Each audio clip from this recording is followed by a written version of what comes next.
నమస్తే TV triple 9 news ఇక వార్తల్లోని వివరాలు చూద్దాం.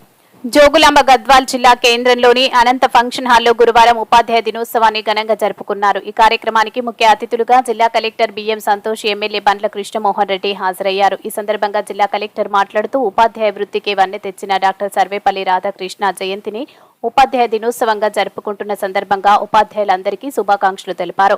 ఎమ్మెల్యే మాట్లాడుతూ విలువలతో కూడిన విద్యను అందిస్తూ సమాజానికి దిక్సూచిగా నిలుస్తున్న ఉపాధ్యాయులు నాకు నిత్య స్ఫూర్తి అన్నారు.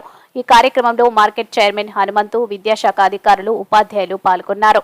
ఈ సందర్భంగా జిల్లాలో ఎంపికైన 53 మంది ఉత్తమ ఉపాధ్యాయులను జిల్లా కలెక్టర్, ఎమ్మెల్యే ఘనంగా సన్మానించారు. కొంకల మానవపాడు వడ్డేపల్లి వేముల క్యాతూర్ బుక్కాపూర్లో ప్రస్తుతం చేస్తున్నారు. వారు స్కూల్ అసిస్టెంట్ ఆర్ట్స్ గా ఉండి జిహెచ్ఎం గా 2010లో వారు పదోన్నతి తీసుకున్నారు. స్కూల్ ఇన్ఫ్రాస్ట్రక్చర్ మరియు పిల్లల్ని స్టాండర్డ్ చేయడం వారు చేస్తున్నటువంటి గొప్పనైనటువంటి అభివృద్ధి కార్యక్రమాలు జిల్లా, మండల మరియు డివిజన్ స్థాయిలో వారు ఉత్తమ ఉపాధ్యాయులుగా వారు సేవలు అందించారు. లక్ష్మణ గారు రెడీగా ఉండాలి.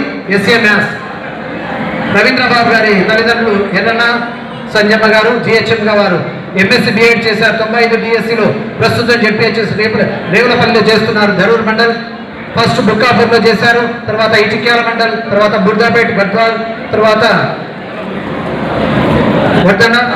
వర్ధమానపూర్, తర్వాత వావిలాల్లో చేశారు. జిహెచ్ఎం గా ప్రమోషన్లో ఫిజిక్స్ చేశారు. 2019లో వారు డిఎస్సి ద్వారా వారు ఎంపిక కావడం జరిగింది. యాపదిలో వారు చేశారు. మండల స్థాయి రిసోర్స్ పర్సన్ గా చాలా గొప్పనైనటువంటి సేవలు అందించారు. ఎన్సిసి ఏఎన్ఓగా వారు పనిచేస్తున్నారు. వారికి ఈ సందర్భంగా సత్కరించుకోవడం చాలా ఆనందంగా ఉన్నది. లక్ష్మణ గారికి అగ్రికల్చర్ సైన్స్ గా వారు ప్రస్తుతం కొండాపూర్లో చేస్తున్నారు. కేటీదొడ్డి మండల్ 95 డిఎస్సి ద్వారా ఎంపిక కావడం జరిగింది. వామన్పల్లి కోడూరు చేశారు. వారు 2002లో పదోన్నతి పొందారు. School assistant physical science fair లో పాల్గొనడం, ఇన్స్పైర్ అవార్డ్స్ తీసుకోవడం, చాలా డివిజన్ స్థాయిలో బెస్ట్ టీచర్ గా తీసుకున్నారు. వారికి అభినందనలు తెలియజేసుకుంటున్నాం. తర్వాత మళ్ళీ వారు ప్రస్తుతం సేవలు అందిస్తున్నాడు. నాగర్దొడ్డి, ఉప్పేర్, పచ్చర్ల, రేవులపల్లి, తర్వాత దొమ్మరపల్లి ప్రస్తుతంగా ఎంపిక కావడం వారు అభినందనలు తెలియజేసుకుంటున్నారు. అభినందనలు సార్. ప్రస్తుతం సేవలు అందిస్తున్నారు. గుంటూరులో వారు చేశారు. మార్లబేడ్లో, ధరూర్లో చేస్తున్నారు. ఇన్స్పైర్ అవార్డులో సెలెక్ట్ కావడం చాలా ఆనందదాయకం. District level best teacher, NGC టీచర్గా వారు 2018లో ఎంపిక కావడం జరిగింది. సన్మానం అందుకున్నారు. ఈ రోజున వారు సన్మానం అందుకోవడం చాలా ఆనందంగా ఉన్నది. వారికి అభినందనలు తెలియజేస్తూ గట్టిగా చప్పట్లు కొడుతున్నాడు సార్. సేవల్లోకి రావడం జరిగింది. చాగాపూర్, అశోక్ నగర్, తప్పట్రాల, కాకులారం, తర్వాత ఉండవల్లి, ఈ రకమైనటువంటి వారి సమాజంలో ఉన్నటువంటి పేద ప్రజలకు నిద్ర అందించడం లక్ష్యంగా ఉంది. అంటే Yadamma Nageswara school assistants social గా ఉన్నారు. ప్రభుత్వ అభ్యసన ఉన్నత పాఠశాల గద్వాల్లో చేస్తున్నారు. వారు 2000తో ప్రభుత్వ ఉన్నత పాఠశాల బాలురా వారు చేస్తున్నారు. ఉపన్యాస వ్యాసరచనలో పిల్లలు తయారు చేయడం. గాంధీ గ్లోబల్ ట్రస్ట్ వారిచే రాష్ట్ర స్థాయి వారు చేస్తున్నారు. ఉప్పలలో, కంచుపాడులో, ఉండవెల్లో వారు సేవలు అందించారు. Provide the best education to my children and service to poor people అని వారు తెలియజేస్తున్నారు. మండల్ లెవెల్ బెస్ట్ టీచర్ గారు మీకు కొంచెం నిలబడాలి. వరుసగా గారు కూడా రావాలి.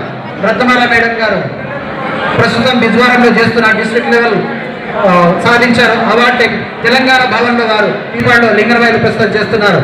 వారిని సందర్భాధ్యాయులుగా సత్కరించుకోవడం చాలా ఆనందంగా ఉంది. తర్వాత టి వేణుగోపాల్ గారు వేదిక మీదకి రావాలి. అనిత గారు మొన్ననే పెట్టిన దాంట్లో కూడా మనకి దాదాపు 2.5 crore వరకు ఎడ్యుకేషన్ సెక్టర్కి ఇవ్వడం జరుగుతుంది. దాంట్లో గవర్నమెంట్ హై స్కూల్కి ఒక 60 lakhs, జూనియర్ కాలేజ్కి 75 lakhs, దానికి 6 lakhs పెట్టినారు. సో మోస్ట్ ఇంపార్టెంట్ ఏంటంటే దాంట్లో ఆల్మోస్ట్ మనకి 30% ఎడ్యుకేషన్కి ఇవ్వడం చాలా మంచిది. సో అలాగే మనకి త్వరగానే కేజీబీబీ అది కూడా ఇనాగ్రేషన్ చేసుకుంటాము. సో దానికి కూడా కృషి చేసినారు. కాబట్టి నా తరఫు నుంచి కూడా ధన్యవాదాలు చెప్తున్నాను. ఇంకా ఎక్కువ ఎడ్యుకేషన్ సెక్టర్కి ఎక్కువ ఫండ్ తెచ్చుకుంటే ఇంకా బాగుంటుంది అని చెప్తూ వీ కెన్ స్టార్ట్ ప్రెజెంటేషన్. వార్తలు ఇంతటితో సమాప్తం. మళ్ళీ తిరిగి ప్రసారం అయ్యే టీవీ ట్రిబుల్ 9 న్యూస్లో కలుద్దాం. అంతవరకు సెలవు.